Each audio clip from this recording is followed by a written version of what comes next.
Lauren's Odyssey. The Time Bubble, Book 13. Written by Jason Ayres. Narrated by Emily Mount. Chapter 1. May 2059. I can't help noticing that we seem to be spending yet another spring stuck in this bloody lab, complained Alice. It was the late 2050s. Alice's husband Josh and his scientist friend Henry were holed up in the high-tech laboratory where Josh had spent most of his adult life. Now in his late 50s, he was maturing into what he liked to refer to as a silver fox. It was a phrase he often fell back on as a defense when friends and colleagues teased him about going grey. On such occasions, he also liked to point out that it wasn't a sign of growing old, but more a symbol of his status as a distinguished senior academic at his college in the heart of Oxford. "Yeah, you keep telling yourself that," Alice had said, rather meanly in his opinion, after he had mentioned it once too often. She wasn't a fan of Josh's increasingly pompous declarations of self-importance. He had always had a rather large ego, and she frequently pulled him up on it. It was her way of dissuading him from getting too big for his boots. What he had said about his standing in his profession was true, though. He was the leading expert in the world in the field of time travel theory. Unfortunately for him, his friends' protection, and the safety of the entire planet, most of his discoveries were required to remain secret. It was one of his greatest regrets that the world would never know how clever he was, at least not while he was alive, anyway. Henry was also a man of great distinction in his field of advanced robotics. He had been Australia's go-to expert for many years in this arena, after years of pioneering research at his institute in Canberra. Since the two had pooled their resources a couple of years previously, they had become firm friends. During that time they had experienced several adventures together, travelling through time. Some enjoyable, others terrifying. Although the two men were roughly the same age, Henry was showing no signs of growing old gracefully, while Josh tended to dress conservatively, as befitted his academic status. Henry was far more flamboyant. There was no grey in his shock of wild red hair, which complemented his extensive collection of Hawaiian shirts. He was wearing one right now, depicting a large pair of toucans in front of a lurid orange sunset. Together they were analysing a table of complex data displayed on a huge screen, which covered a large part of the wall at the far end of the lab. In this task, they were aided by Henry's android assistant, Danny. Henry considered her his finest creation. Most people didn't even realise she was an android, despite the proliferation of robots in society by the mid-21st century. She was virtually indistinguishable from a human being, even more so in this latest improved incarnation. The original Danny model, first built a few years previously by Henry in Canberra, had recently sacrificed herself to aid their escape from a precarious situation. Fortunately, her program had survived intact in the cloud, and Henry was able to recreate her in an even more lifelike body than before. The three of them had spent all morning on their latest project, and Alice was becoming annoyed, as was so often the case. She still sported the long blonde locks, a look which had hardly changed since Josh had first met her over 3 decades ago. Although she would never admit it, she had long ago started to go grey. It was hardly surprising, considering the stressful nature of years of running around fixing problems in time. She didn't let on to Josh, though, especially after teasing him so much about his own grey hair. She made sure she kept her copious supplies of hair dye well hidden, deep in her underwear drawer. She didn't think he would go rummaging around in there. At least, she hoped he didn't. If there was one thing that stressed her out even more than the dangerous nature of their time-travelling adventures, it was the constant frustration of never being able to get Josh to tear himself away from his work.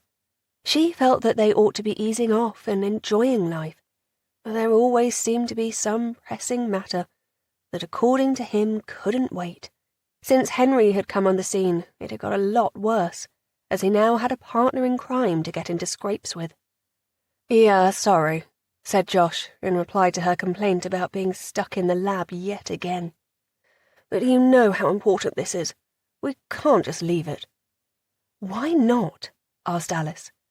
"I thought we agreed, after all that business of you getting lost in the multiverse, that we weren't going to spend our lives fixing every little issue in the timeline forevermore. Yet here we are, 4 years later, and we're still at it." "That was before Vanessa went on her little rampage," pointed out Henry, leaping to Josh's defense as he so often did when Alice started complaining. "We've been fixing the damage she caused ever since."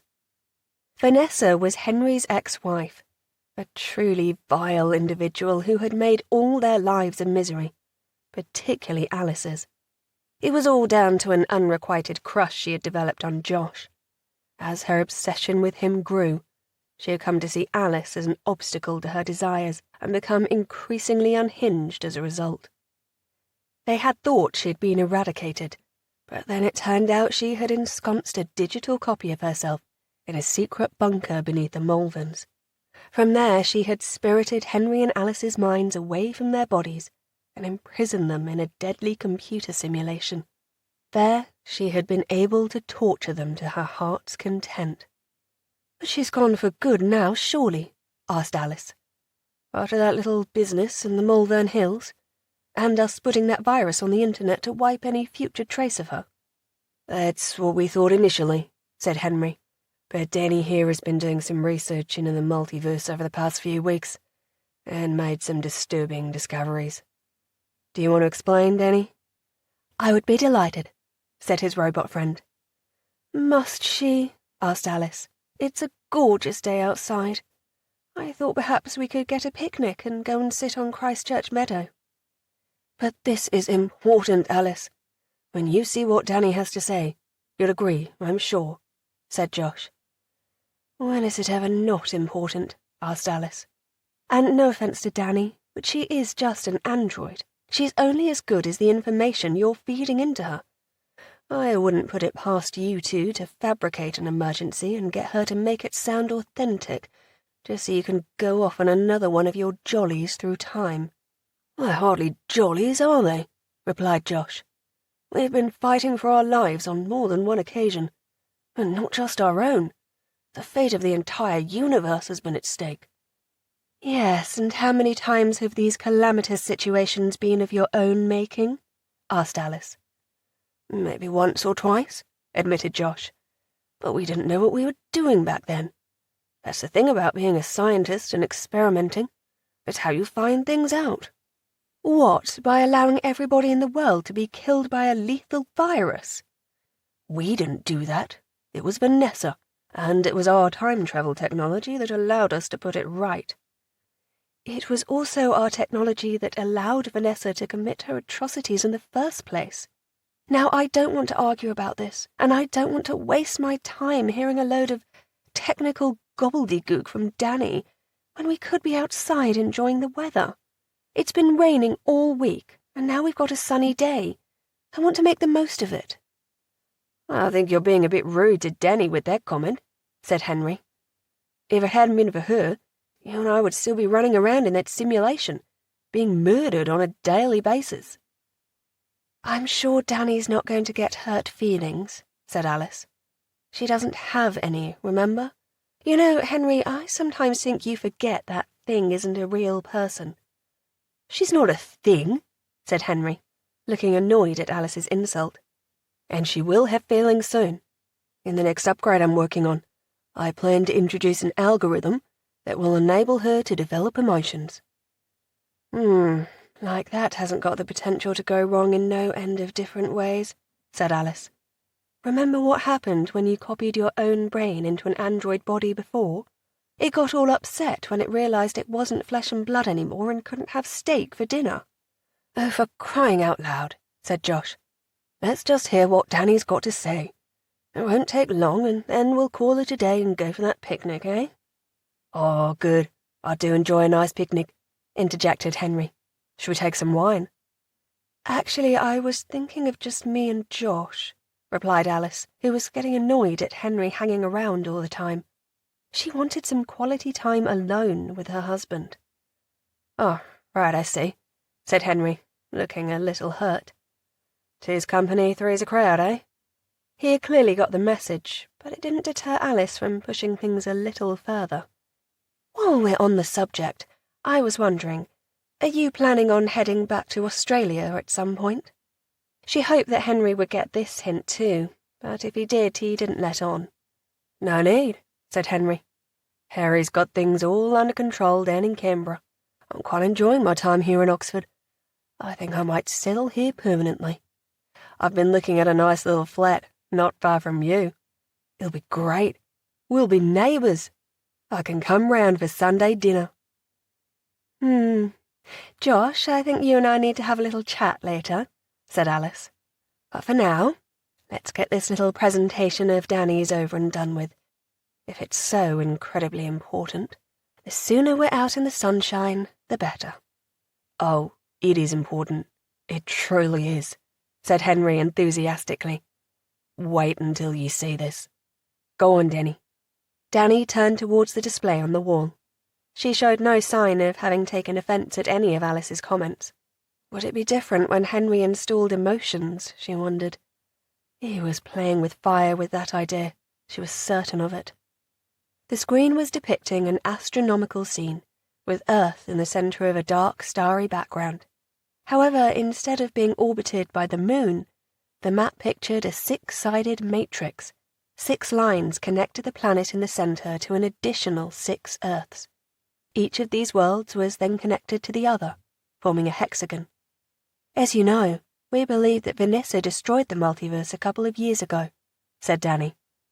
"However, after we discovered that she had secreted a digital copy of herself from another universe within our own, I ran some additional scans. These showed that our initial hypothesis was incorrect. We now believe that Vanessa didn't destroy the entire multiverse after all. She preserved 6 universes and hid them where we were unable to detect them." "But you've found them now, which is presumably what we can see on the screen?" asked Alice. "That is correct," said Danny.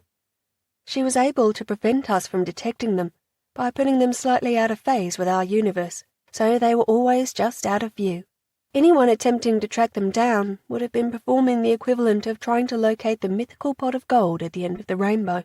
You cannot reach the end of the rainbow, because as you move, it moves with you." "If you couldn't find them before, how come you can now?" asked Alice.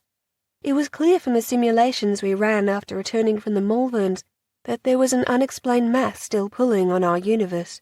There is a relationship between universes rather like that of gravity between planets. In the past, astronomers were able to surmise the existence of larger planets, such as Neptune, which we hadn't discovered yet, because they could see the effect they had on the rest of the solar system." "And you found a way to look for them?"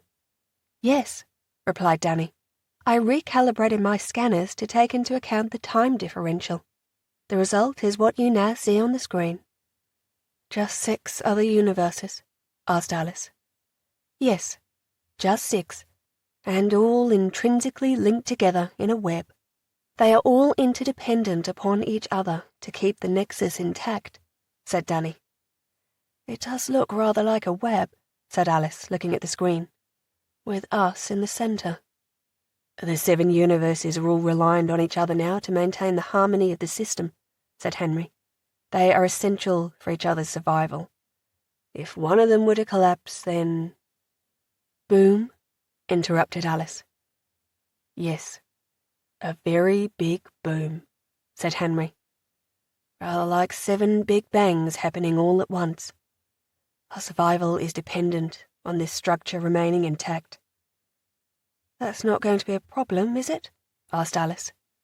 "Vanessa's gone, so what danger could there be now?" "Yes, well, we may have jumped the gun with that assumption," said Henry. "Really?" asked Alice, dreading the possibility that they still might not be free of her. "Danny, you said that the virus we put through the internet removed all trace of her."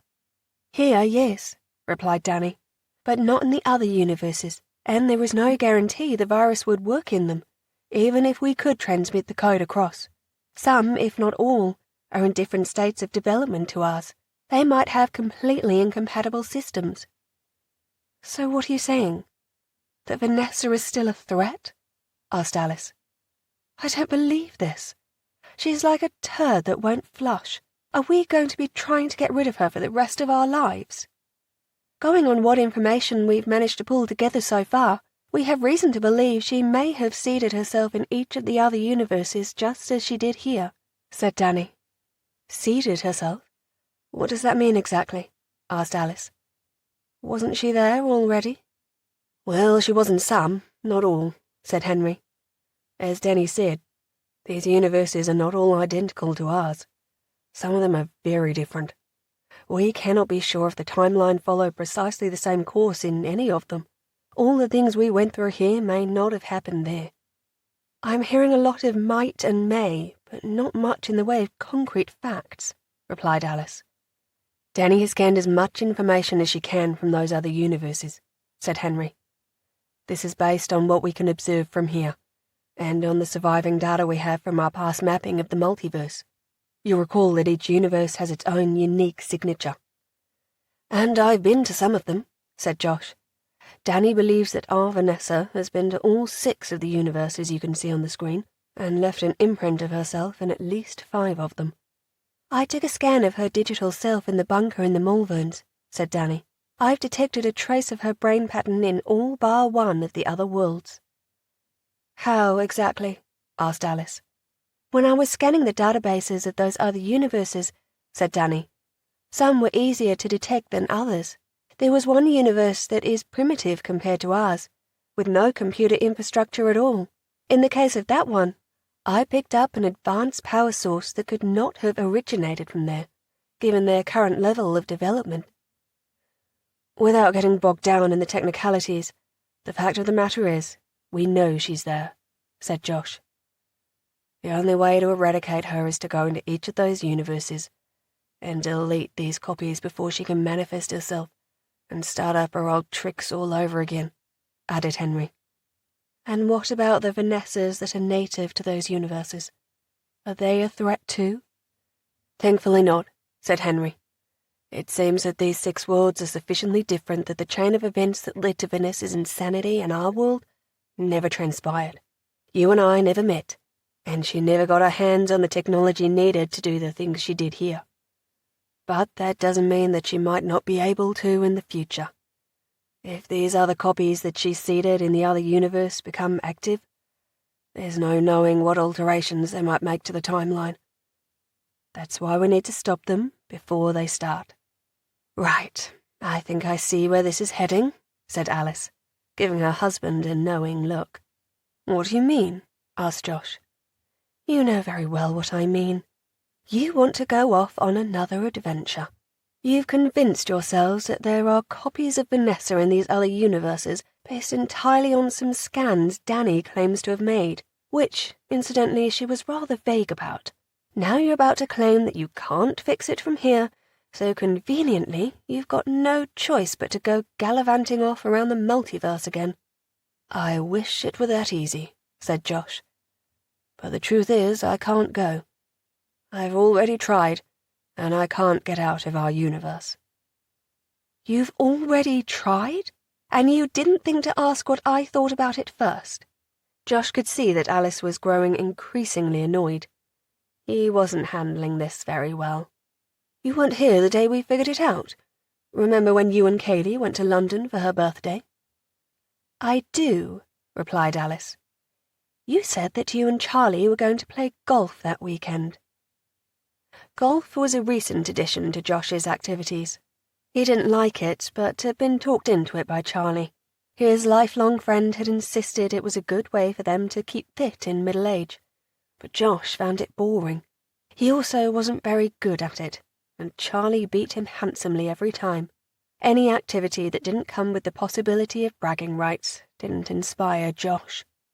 Yeah, well, the thing is, I don't know what the weather was like in London that Saturday, but it was pouring down here, so we decided to give the golf a miss. It seemed a waste to spend the weekend sitting around, so with you away, Henry and I thought we may as well come in here and do a bit of work with Danny. said Alice in a sceptical tone. From what I remember, it was glorious that weekend. It was the first hot weather of the spring. It was so good that Kaylee and I were able to go sunbathing in Hyde Park. I find it hard to believe that the weather could be so different just 50 miles away. Look, said Josh, there's no need for us to fall out about our differing recollections of meteorological conditions from weeks ago. That's just as well then, because as you well know, Kaylee is a meteorologist, and it would be the easiest thing in the world for me to ring her and ask her to check. Okay, it's a fair cop, said Josh.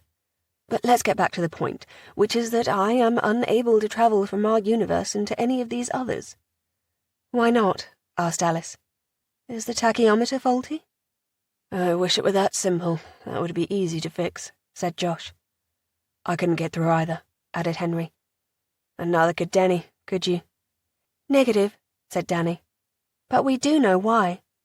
Don't keep me in suspense, then, said Alice. Explain before the sun goes down. We believe that when Vanessa connected the nexus of the 7 universes, she set up the equivalent of a firewall between them.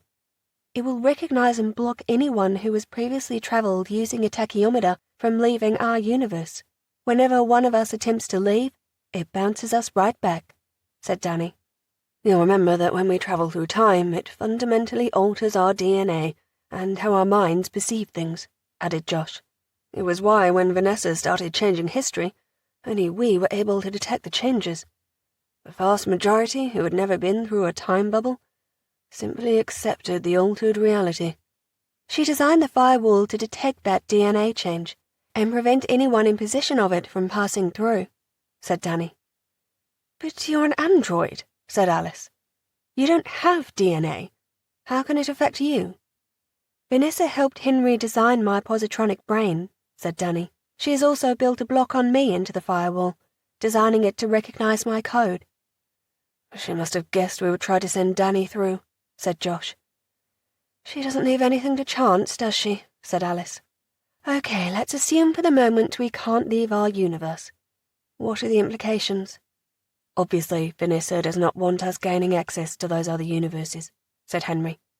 We can only assume that at some point she intends to recreate herself there, or assist her counterparts there, and I can't imagine that is going to be good news for the inhabitants of those worlds. It won't be good for us either if she gets loose, said Josh. I doubt she's going to leave us alone over here in our universe after our past skirmishes. She'll be brimming with desire for revenge. That's why we need to stop her before she gets started. It may already be too late. From what Danny has been able to ascertain, she has scattered herself into various periods in the past. But we can't get into the other universes to stop her, said Alice. You said so already. Quite right. We can't, said Josh. So we must find someone who can. Remember, it is only other former time travelers she's trying to keep out. So we need someone who isn't. That means recruiting someone from outside the team, said Alice. Are you sure you want to do that? Who would you choose? And who can you trust? You've seen what trouble bringing outsiders into the team can cause already. Well, that might not be a problem, said Josh. As luck would have it, we do have someone on the team who could do it. Who? Asked Alice. We've all been through the bubbles multiple times. I think you'll find there is one of us who hasn't, said Josh. You don't mean, asked Alice, a look of incredulity dawning on her face as she figured out who Josh was referring to. I do, said Josh. Lauren. Chapter 2. May 2059. You must be joking, said Alice. Lauren's never shown the remotest interest in getting involved with any of this. She also happens to be the most irresponsible woman I've ever met. Do you honestly think you can trust her with this? There must be somebody else you can ask. What about Jess? Alice was referring to the daughter of their friends, Hannah and Peter Grant. She had been born in the aftermath of the first adventure with the time bubble, after being conceived in the very tunnel where it was located. I'm afraid not, said Josh. I did think of her because she's younger, and I think she would be up for a mission like this. But then I remembered that she's been through a bubble before. It was when we were experimenting with travelling back in time within our own streams, do you remember? We all tried it, and when Hannah and Peter visited their pasts, Jess took a trip too. What about Charlie and Kaylee's kids? Have they done it before? Pete has, Sophie hasn't, said Josh. I guess she could be a backup option, but I'm not sure she would be as good as Lauren. She doesn't have Lauren's gift of the gab for a start. There could be some tough situations to face in those other worlds. Some of them are not for the faint-hearted. I know who I would put my faith in to survive in the face of adversity. And there is nobody else. Not unless we recruit someone completely new, which I'm not willing to do. Like you said earlier, look at the trouble it caused last time when we brought Henry and Vanessa into the fold. No offence, Henry. Well, I like to think it turned out all right, said Henry. But you're quite right, of course. We can't ever risk having another Vanessa-type scenario on our hands. At the moment, it sounds like we've got another 6 potential Vanessas on our hands, said Alice. It's a horrifying thought, said Henry, who visibly shuddered at the thought of multiple versions of his ex-wife ganging up on him. Actually, it's only 5, said Danny. Although there are 6 other universes, one is unpopulated. Ah, yes, I forgot about that, said Henry. The empty Epsilon universe. You mean nobody is living there at all? Asked Alice. There was, said Danny, but they all died. How? A massive nuclear war back in the 2020s. It's true, said Josh. I was there when it all kicked off. It was during that time when I was lost in the multiverse. How did it happen? Asked Alice. From what I recall of my brief time there, North Korea was far more aggressive in that world. Their leader, Kim Jong-un, triggered a war with the US which swiftly escalated out of control. While you were there? Asked Henry. How did you get away? I hid underground until I was able to operate the tachyometer. From what Danny has told me since, it sounds like I got away just in time. Some of the nuclear devices that both sides possessed were far more lethal than anything we ever developed here, said Danny. The planet burned, then withered and died, leaving the few left alive freezing, starving, and without a water supply. Within 2 years, everyone was dead. Scans I've made recently show that the planet as it now stands is completely devoid of life and will remain uninhabitable for a long time. There is no life at all, just one big grey ball of poison. What happened to the Vanessa that lived in that world? Asked Alice. We believe that in all the worlds she has seated herself in, she has the power to influence the inhabitants.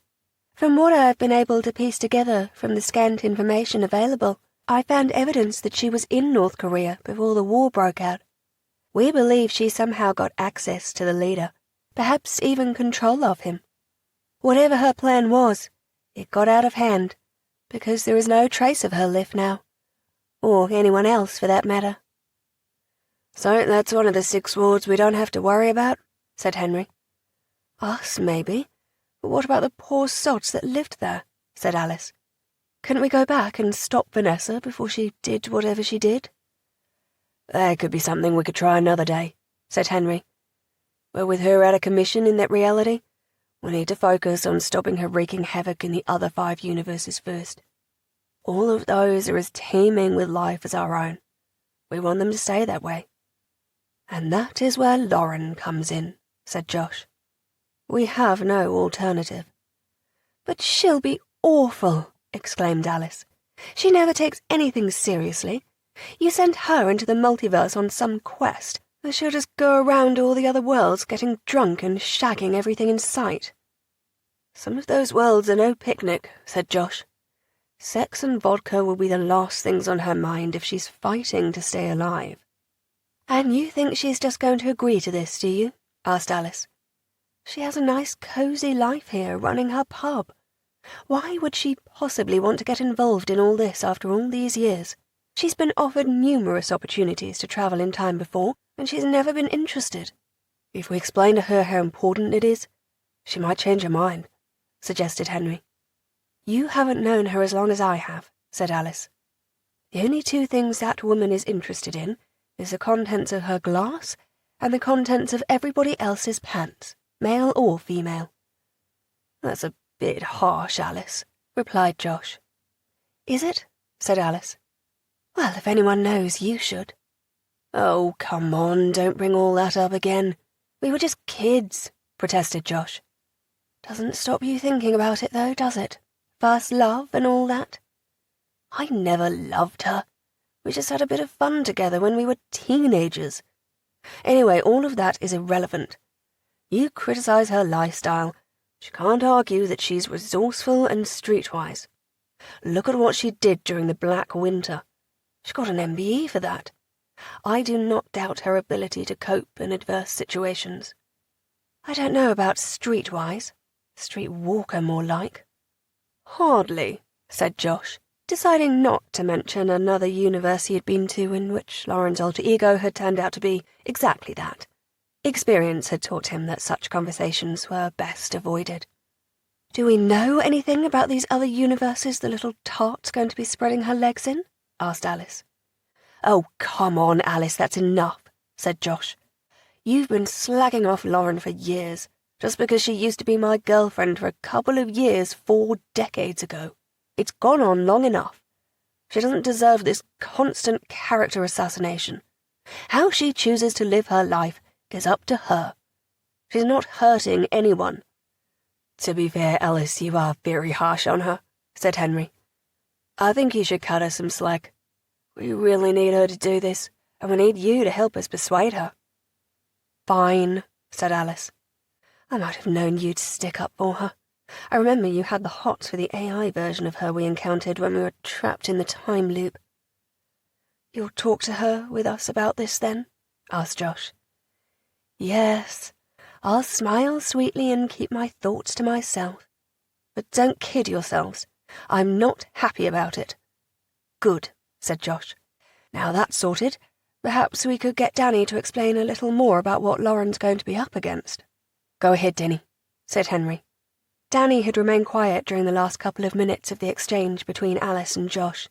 She might not yet have possessed emotions, but her algorithms could analyze and interpret human behavior. They had recommended to her not to speak until their bone of contention had been resolved. Now she was ready to resume. The firewall has made gathering information from some of the other universes difficult. I doubt that was Vanessa's intention, said Henry, to try and prevent us from figuring out what she was up to. We know that among the 6 universes are at least 2 which Josh has visited before, including the one that was destroyed by the nuclear war. We can also identify the approximate time and place where Vanessa has concealed herself, but we can't pinpoint it. I will continue to try and gather more information before we send Lauren through. What if you can't? Asked Alice. Then she's going to have to figure it out for herself, said Josh. Assuming she agrees to do it, said Alice. That is our main worry, admitted Josh. We've got to find the right way to convince her. And how do you plan to go about that? As luck would have it, it's Charlie and Kaylee's annual barbecue week on Saturday, and she'll be there. I suggest we ply her with a few vodkas, and then broach the idea. If we let the others in on the plan beforehand, she'll have all of us there to convince her. How can she possibly say no? This is Lauren we're talking about here. Scatty and unpredictable, said Alice. And before you accuse me of having a go at her again, I was showing restraint with that last comment. I could have said worse. I'm confident we'll be able to persuade her, said Josh. Especially if we get Kaylee on our side. She listens to her. Isn't leaving it until a week on Saturday pushing it a bit? Asked Alice. I mean, what if Vanessa gets out of her universes before then? Nothing's happened in the past few months, said Josh. I don't think we're in any immediate danger. Yes, well, we thought that before, didn't we? Then you went out for a coffee, and by the time you got back, she'd been in here and kidnapped Henry and me without a hint of warning. Next Saturday will be fine, said Josh. Plus it will give Danny time to try and find out more about those other universes and come up with a plan. We can't send Lauren in completely blind as to what she's going to face." "Okay, good," said Alice. "We've got plenty of time then. This means you don't need to sit in here poring over these damned screens all day. You can leave it to Henry if he's got nothing better to do. You and I are going for this picnic, and I won't take no for an answer." "Very well," said Josh. "Over to you then, Henry." "Do you really want to sit in here all day on a lovely day like this, Henry?" asked Alice. "Why don't you and Danny go off on a date? Go out and enjoy the sunshine. Not with us, though, obviously," she added hurriedly. "Danny and I don't have dates," said Henry. "Yes, but you do other things," said Alice. "Perhaps Danny would appreciate a nice romantic day out in the sunshine." "Androids aren't into romance," exclaimed Josh. "Or getting a suntan." "Neither are you these days," she retorted. "And it's all very well saying androids aren't into romance. That might change when he gives her emotions. He might have to wine and dine her to get what he wants. And what if she decides she doesn't fancy him?" "Well, I can say there might be some pitfalls," admitted Henry. "What do you think about all this, Danny? You may have a positronic brain, but with your levels of artificial intelligence, surely you must get some aesthetic pleasure from a day in the sunshine." "As you know, I'm solar-powered," said Danny. "And in direct sunlight, I recharge 100% faster than in normal daylight." "There you go, then," said Alice. "A bit of sunshine is good for you. Take her out for a walk, Henry. Wine and dine her. In fact, you don't even have to do that because she doesn't eat or drink. She's the ultimate cheap date." "Would you like to, Denny? It does seem a shame to sit in here all day when the weather is so nice," said Henry. "There is plenty of time to do the work before the barbecue next weekend." "It would be a pleasure," said Danny. "There you go, then," said Alice. "I now declare that we are all officially taking the day off. You can come back tomorrow when it's raining again." "Which it probably will be, going by the weather in your country," said Henry. "Good," said Alice. "Come along, Josh. I want to get to M&S before the lunchtime rush and grab some goodies." "We'll catch up tomorrow then," said Josh, as he and Alice left the lab. "Have fun?" "We will," said Henry, as the door shut behind them. "Where do you suggest we go, Denny?" "My database suggests that punting on the River Cherwell is a popular date activity in Oxford at this time of year," said Danny.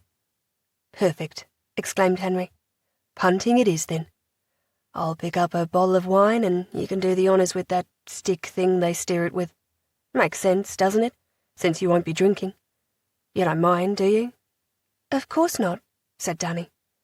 "You know, as well as the emotions, I've been thinking of building you a digestive system and taste buds so that you can enjoy food and drink," said Henry. "Would you like that?" "I believe I would," said Danny. "Good. I got the idea when I made those duplicates myself.